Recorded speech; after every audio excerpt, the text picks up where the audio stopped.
Okay.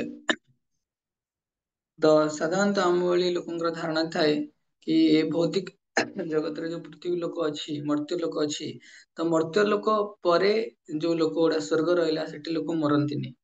ସେଠି ମାୟାର ଏତେ ପ୍ରଭାବ ନଥାଏ। ସେଠି ମାୟାର ପ୍ରଭାବ ମାନେ ଆମେ କଣ ବୁଝନ୍ତି, ବାଇ ଡିଫଲ୍ଟ ଆମର ସେନ୍ସ ପଳେଇ ଆସେ କି ଯିଏ ଦୁଃଖ ପାଏ ସେ ମାୟାର ପ୍ରଭାବରେ ଅଛି। କିନ୍ତୁ ଶାସ୍ତ୍ରରେ ଭାଗବତମରେ ଏମିତି ବର୍ଣ୍ଣନା କରାଯାଇଛି କି ସ୍ୱର୍ଗରୁ ମଧ୍ୟ ଯୋଉମାନେ କହିପାରିବା ତାର ଯୋଉ ଅଧିବାସୀ ମାନେ ଥାଆନ୍ତି, ତ ସେମାନେ ଏଇ ମର୍ତ୍ତ୍ୟ ଲୋକକୁ ଆସନ୍ତି କଣ ପାଇଁ କି ଏଠି ସେମାନେ ଭକ୍ତି କରିପାରିବେ। कुंती महारानी भगवान को प्रार्थना करती जन्म ऐश्वर्य सुत श्रीपी एतमान मधुकुमान। जन्म अति उच्च कूଳରେ ଜନ୍ମ ହେଇଥିବ, ଧନବାନ ହେଇଥିବ, ସବୁଠୁ ଅଧିକ ସୁନ୍ଦର ହେଇଥିବ, ଆଉ ଏଜୁକେଟେଡ, ବହୁତ ଏଜୁକେଟେଡ ହେଇଥିବ। ବାଇ ଡିଫଲ୍ଟ ଏଇ ଚାରିଟା ଗୁଣ, ଚାରିଟା ଜାଗାରେ ଭକ୍ତିର ପ୍ରଭାବ ଏତେ ଦେଖାଯାଏନି। ଇନ ଦ ସେନ୍ସ ତା ପାଖରେ ଯଦି ଏଇଟା ଥାଏ କାହା ପାଖରେ ତ ଏଇଟା ଅବଷ୍ଟାକଲ ହେଇପାରେ ଭକ୍ତିରେ। ଯେତିକି ଅଧିକ କୂଳରେ ପ୍ରାୟ ବ୍ରାହ୍ମଣ ଲୋକମାନେ ଦେଖିବେ ସେମାନେ ଭକ୍ତିକୁ ଏତେ ସହଜରେ ଆକ୍ସେପ୍ଟ କରିପାରନ୍ତିନି। କି ଯଦି ମେଟେରିଆଲି କିଏ ବହୁତ ପିଏଚଡି ଡିଗ୍ରୀ କରିଥିବ, ବହୁତ ପାଠ ପଢିଥିବ, ସାଇଣ୍ଟିଷ୍ଟ ମାନେ ପ୍ରପାତ ବିଶେଷ କରି କୁହନ୍ତି, ତ ସେମାନେ ଏତେ ଭକ୍ତି ସେମାନେ ଭଗବାନଙ୍କୁ ଆକ୍ସେପ୍ଟ କରିପାରନ୍ତିନି। ଆଉ ଯିଏ ଅଧିକ ସୁନ୍ଦର ବି ହେଇଥିବ, ଦେଖିବ ସୁନ୍ଦର ତାର ଗର୍ବ ଅହଙ୍କାର ଥାଏ କିମ୍ବା ଧନବାନ ହେଇଥିବ, ତ ସେମାନେ ବାଇ ଡିଫଲ୍ଟ ଭକ୍ତିକୁ ଆକ୍ସେପ୍ଟ କରିପାରନ୍ତିନି। ତେଣୁ ସେଥିପାଇଁ ମୁଁ କହୁଥିଲି ସ୍ୱର୍ଗରେ ବହୁତ କଣ ଏଇ ବିଳାସପୂର୍ଣ୍ଣ ଜୀବନ ସେମାନେ ବ୍ୟତୀତ କରନ୍ତି। ଭଗବାନ ବିଷ୍ଣୁଙ୍କୁ ମାନନ୍ତି କିନ୍ତୁ ବିଳାସପୂର୍ଣ୍ଣ ଜୀବନ ଯାପନ କରନ୍ତି।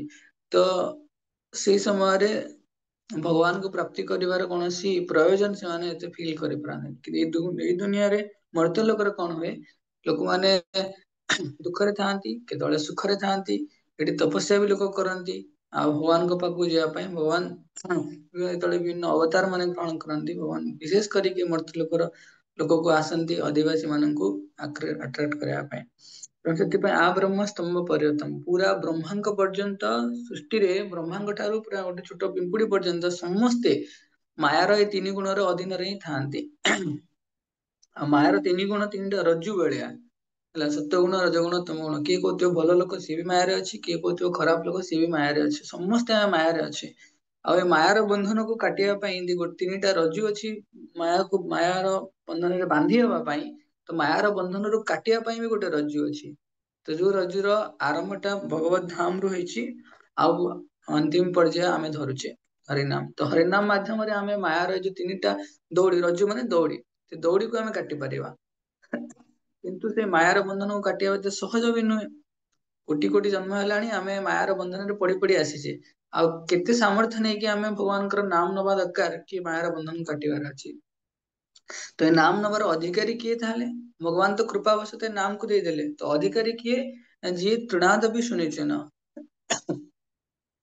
ତରୋରପି ସହିଷ୍ଣୁନା, ଅର୍ଥାତ ନମ୍ର ହେଇଥିବ, ସରଳ ହେଇଥିବ। ଚୈତନ୍ୟ ମହାପ୍ରଭୁ ହରିଦାସ ଠାକୁରଙ୍କର ଜୀବନୀ ମାଧ୍ୟମରେ ଦେଖେଇଲେ କି କେତେ ଜଣେ ସହ୍ୟ କରିପାରିବ। ହରିଦାସ ଠାକୁରଙ୍କୁ ସେ କେବଳ ହରିନାମ ନଉଥିଲେ ବୋଲି ତାଙ୍କୁ 22ଟା ମାର୍କେଟରେ, ତାଙ୍କର ଏଇ ଯୋଉ ମୋଗଲ ମାନଙ୍କର ଯୋଉ ଥିଲେ, ତ ସେ 22ଟା ମାର୍କେଟରେ ତାଙ୍କୁ ଚାବୁକରେ ବାଡଉଥିଲେ। ତାଙ୍କ ବଡି ପୁରା ବ୍ଲଡ ରକ୍ତାକ୍ତ ହେଇଯାଇଥିଲା।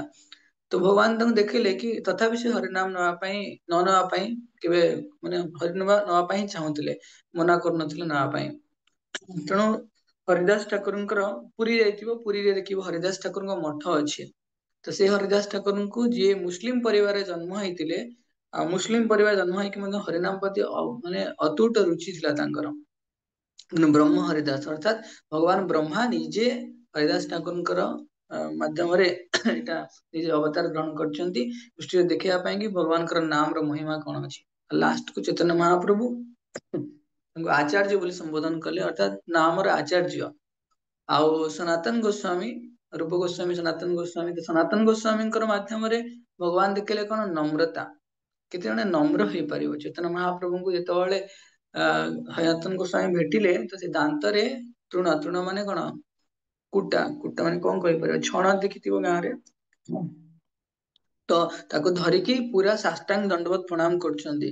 ଅର୍ଥାତ ପୂର୍ଣ୍ଣ ରୂପେ ତାଙ୍କର ଚରଣରେ ସମର୍ପିତ ହଉଛନ୍ତି। ତେଣୁ ମହାପ୍ରଭୁ କୁହନ୍ତି ଆଇ କ୍ୟାନ୍ ନଟ୍ ବିୟର ଇଟ୍, ହେଲା, ମୁଁ ଆପଣଙ୍କର ଏଇ ଯୋଉ ଅତ୍ୟନ୍ତ ବିନମ୍ରତା ମୁଁ ସହ୍ୟ କରିପାରୁନି। ଆପଣ ପରମ ପୂର୍ଣ୍ଣ ରୂପେ ଶୁଦ୍ଧ, ଆପଣଙ୍କର ନାମକୁ ଧାରଣ କରିକି ଦେବତା ମନୁଷ୍ୟ ମାନେ ପବିତ୍ର ହୁଅନ୍ତି। କିନ୍ତୁ ଆପଣ ଏତେ ବିନମ୍ର କାହିଁକି ହଉଛନ୍ତି? ତ ଚୈତନ୍ୟ ମହାପ୍ରଭୁ ଦର୍ଶନ ଆମକୁ ଦେଖେଇଛନ୍ତି କି ନମ୍ରତା। ତେଣୁ ସେଥିପାଇଁ ଆମକୁ ଏଇ ଚାରିଟି ଗୁଣ ଭିତରୁ ଆଟଲିଷ୍ଟ ସହନଶୀଳ ଗୁଣକୁ ବଢିବାର ଅଛି। ତ ସହନଶୀଳର ଅର୍ଥ ନୁହେଁ କେବଳ ଦୁଃଖ କଷ୍ଟ ଆସିଲେ ସହ୍ୟ କରିବା, ପୂଜା ଲାଭ ପ୍ରତିଷ୍ଠା ଆସିଲେ ସହ୍ୟ କରିବା।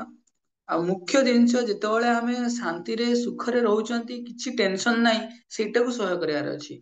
ଆମେ ଭକ୍ତିକୁ ଭୁଲି ଯାଉଛନ୍ତି। ତ ଆମେ ସେଇ ଯୋଉ, ଯେତେବେଳେ ଆମେ ସୁଖରେ ଅଛନ୍ତି, ଆମର ଭିତରେ ଗର୍ବ ଅହଙ୍କାର ପଳେଇ ଆସେ ସୂକ୍ଷ୍ମ ରୂପରେ, କି ଆମେ ଗେସ୍ ବି କରିପାରନ୍ତିନି, ଅନୁମାନ ଲଗେଇ ପାରନ୍ତିନି ଆମ ଭକ୍ତି ଟା ପଳଉଛି ବୋଲି। ତ ସେଇ ଯୋଉ ଅର୍ଜେସ୍ ଅଛି, ସେଇ ଯୋଉ ବେଗ ଅଛି, ତାକୁ ସହ୍ୟ କରିବାର ଅଛି।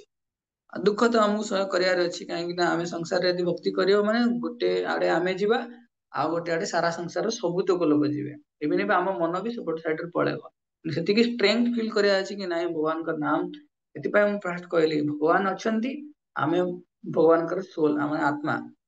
ସେଠି ଆମେ ଭଗବାନଙ୍କର ଆତ୍ମା ନୁହେଁ, ଆମେ ଆତ୍ମା, ଭଗବାନ ଅଛନ୍ତି। ତ ଏତିକି ଏକ୍ଜିଷ୍ଟେନ୍ସ, ଅସ୍ତିତ୍ବ ଯଦି କିଏ ପୂର୍ଣ୍ଣ ରୂପେ ବିଶ୍ୱାସ କରିଯିବ, ତାହେଲେ ଜାଣିବ କି ଭଗବାନ ଆମ ମାର୍ଗରେ ଷ୍ଟ୍ରଙ୍ଗ ହେଇକି ରହିପାରିବା ହରିନାମ ମାଧ୍ୟମରେ।